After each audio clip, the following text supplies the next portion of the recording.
Las instrucciones para construir seres vivos, como un pez, una bacteria, un árbol, un insecto e incluso un ser humano, las contiene el ADN. El ADN es una molécula que está compuesta por 4 pequeños bloques que tienen un esqueleto y una base química representada por las letras A, C, G y T. El ADN posee 2 hebras que se unen por pares de bases complementarias. Adenina es par de timina y citosina es par de guanina. Estos funcionan mejor en unidades que conocemos como genes.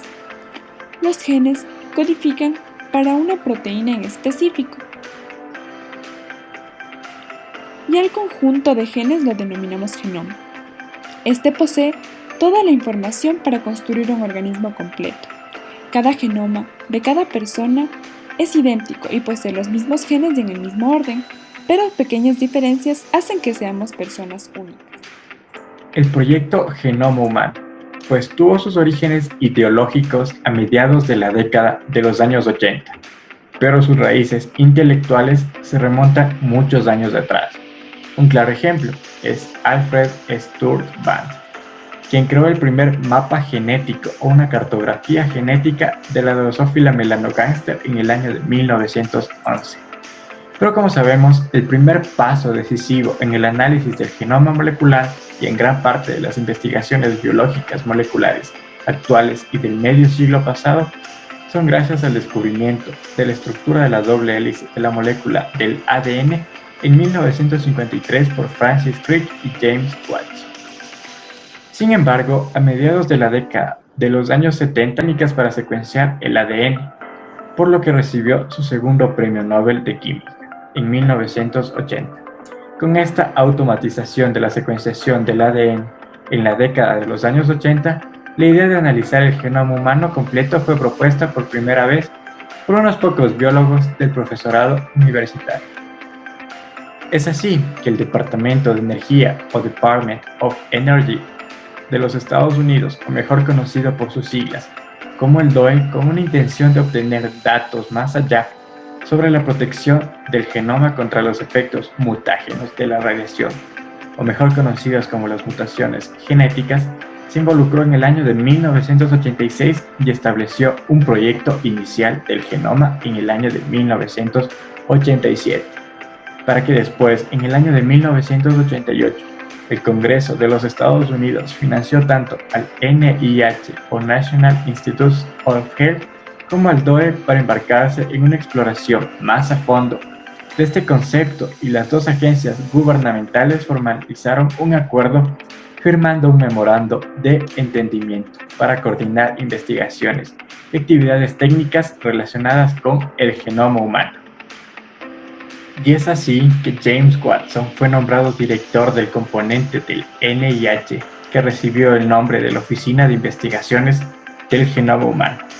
Pero después renunció y fue Francis Collins quien tuvo el cargo de director del proyecto Genoma Humano y lo terminó y lo publicó. Poco a poco, estas investigaciones y esta etapa de planificación inicial fue concluida en el año de 1990, con la publicación de un plan en conjunto de investigación, conocido como el Entendimiento de nuestra herencia genética o el Proyecto Genoma Humano.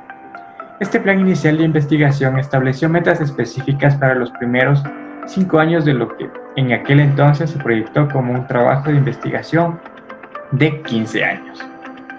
Y es así que este proyecto Genoma Humano fue publicado el 16 de febrero del año 2001 en revistas científicas académicas muy importantes de Estados Unidos, como son Nature and Science. Este fue un programa internacional cooperativo de investigación constituido para completar el mapeo y la comprensión de todos los genes de los seres humanos. Todos estos genes pues ahora son conocidos como el genoma. Ahora vamos a hablar de los objetivos principales del genoma humano, los cuales fueron 5. 1. Identificar todos los genes humanos. Actualmente se conoce que el genoma humano comprende aproximadamente de 30.000 genes, lo cual fue relativamente acertado ya que en el borrador que se propuso en el año 2000 se suponía que tendríamos de 26.000 a 38.000 genes. En el segundo objetivo es determinar la secuenciación de bases nitrogenadas para formar el ADN humano. Este punto se pretendía conocer el orden de los 3 billones de bases nitrogenadas. En el tercer objetivo tenemos mantener a resguardo la información creando bases de datos. Este punto no está muy alejado de la realidad, ya que actualmente podemos conocer aspectos de alto interés sobre nuestro genoma, como la determinación de las funciones de los genes o cómo influyen las mutaciones en la síntesis de proteínas. Como cuarto objetivo tenemos desarrollar herramientas multimedia para el análisis de datos. Esto se refiere a la aplicación de la bioinformática y también el desarrollo de técnicas innovadoras relacionadas con la biología molecular, como la secuenciación y amplificación del ADN. Y como último punto es la transferencia de tecnologías relacionadas con el tema del sector privado. Este objetivo es muy delicado, ya que por una parte el proyecto del genoma humano permite el acceso libre a la información, pero por otro puede suponer el incremento de poder de ciertos sectores que a su vez aumentarán su influencia en la sociedad. Es importante conocer cómo se llevó a cabo la metodología del proyecto Genoma Humano, para la cual empezamos diciendo que ese proyecto Genoma Humano se clasificó o se dividió en 2 etapas. Primera etapa, llamada de ligamiento o cartografía genética, que fue llevada a cabo por el investigador T.H. Morgan. Este investigador lo que hizo fue, de alguna manera, a nivel de genoma, a nivel global, encontrar cuáles genes posiblemente estaban mutados y cuáles no, para que de esta manera se pueda dilucidar qué genes son capaces de heredarse y cuáles no del genoma humano con una función específica. La siguiente subetapa de esta primera parte fue llevada a cabo mediante un ligamiento genético físico. Y con físico me refiero a que tuvo un poco más de especificidad, porque esta etapa se llevó a cabo en 2003 aproximadamente, y lo que hizo fue, en un cromosoma entero,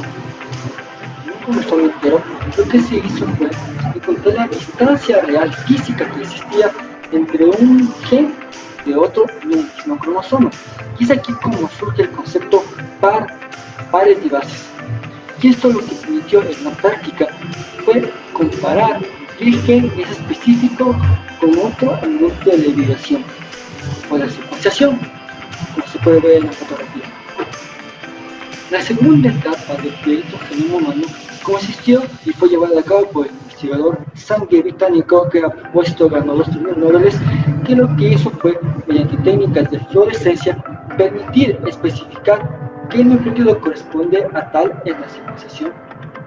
El protocolo no fue más que extraer ADN, fragmentar los nucleótidos, añadir fluorescencia, para que de esta manera, al momento del estudio por computadora, se vea la fluorescencia marcada de cada nucleótido. Esto es importante porque permite encontrar qué secuencia de ADN se une con otro y cuál puede marcar la fluorescencia específica.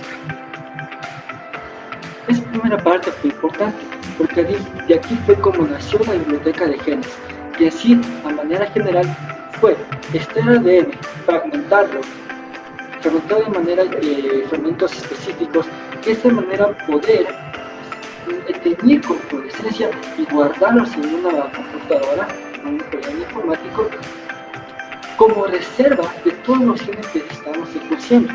Y esto es muy interesante.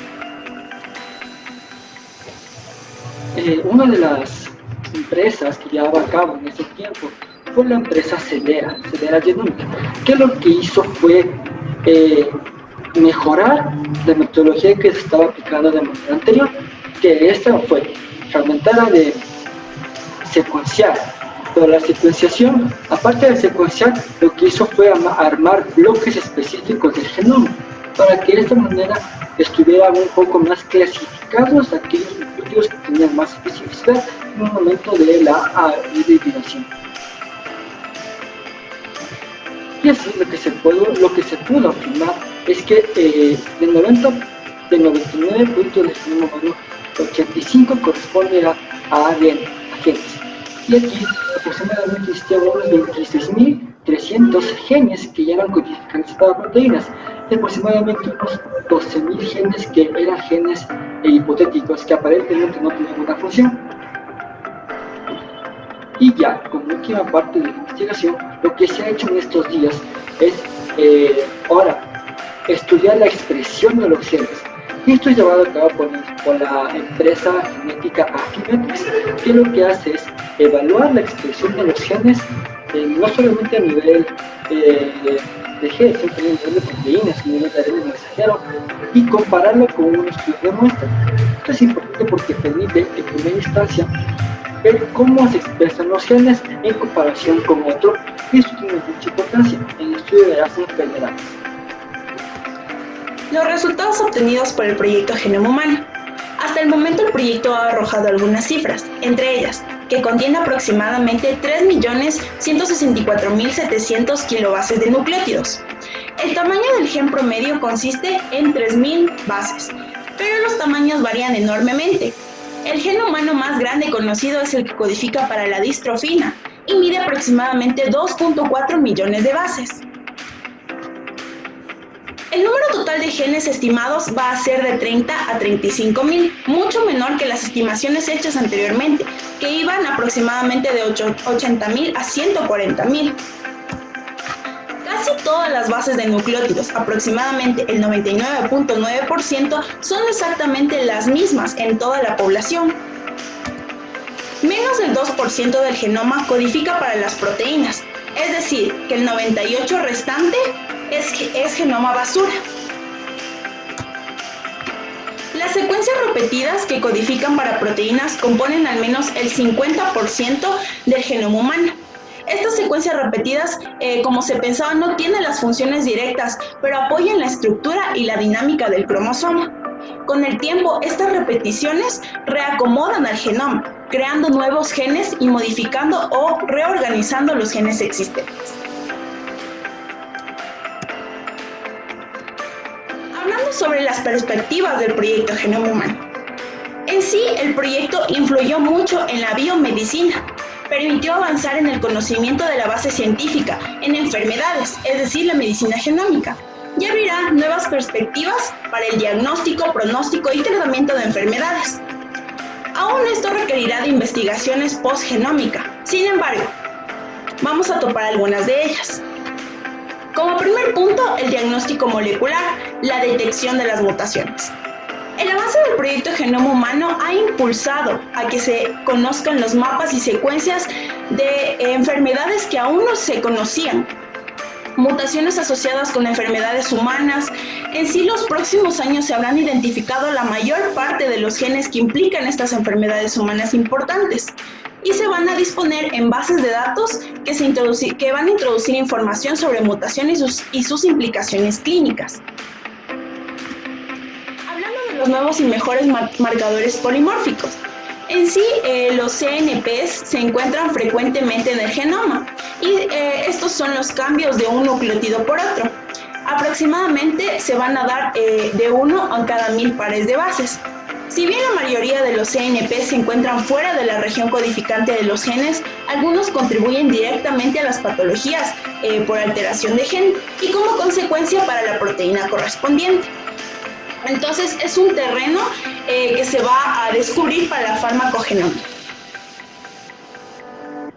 Hablando de los chips genéticos. Como ya hablamos, los CNP proporcionan la base para confeccionar un mapa genómico detallado de cada individuo. La posibilidad de evaluar la variación individual de cada ensayo genético es factible gracias al desarrollo de esta microelectrónica aplicada a la genética molecular. Esto se va a estudiar mediante un lector de fluorescencia confocal y su análisis va a ser tanto para enfermedades multifactoriales como monogénicas. Bueno, en sí, en este trabajo se presenta un análisis tanto cuantitativo como cualitativo del proyecto Genoma Humano, con base en información obtenida de diferentes medios bibliográficos. En sí, el proyecto Genoma Humano es un esfuerzo científico internacional que pretende localizar y secuenciar todos los genes que constituyen el genoma humano y de algunos otros organismos. Muchas gracias.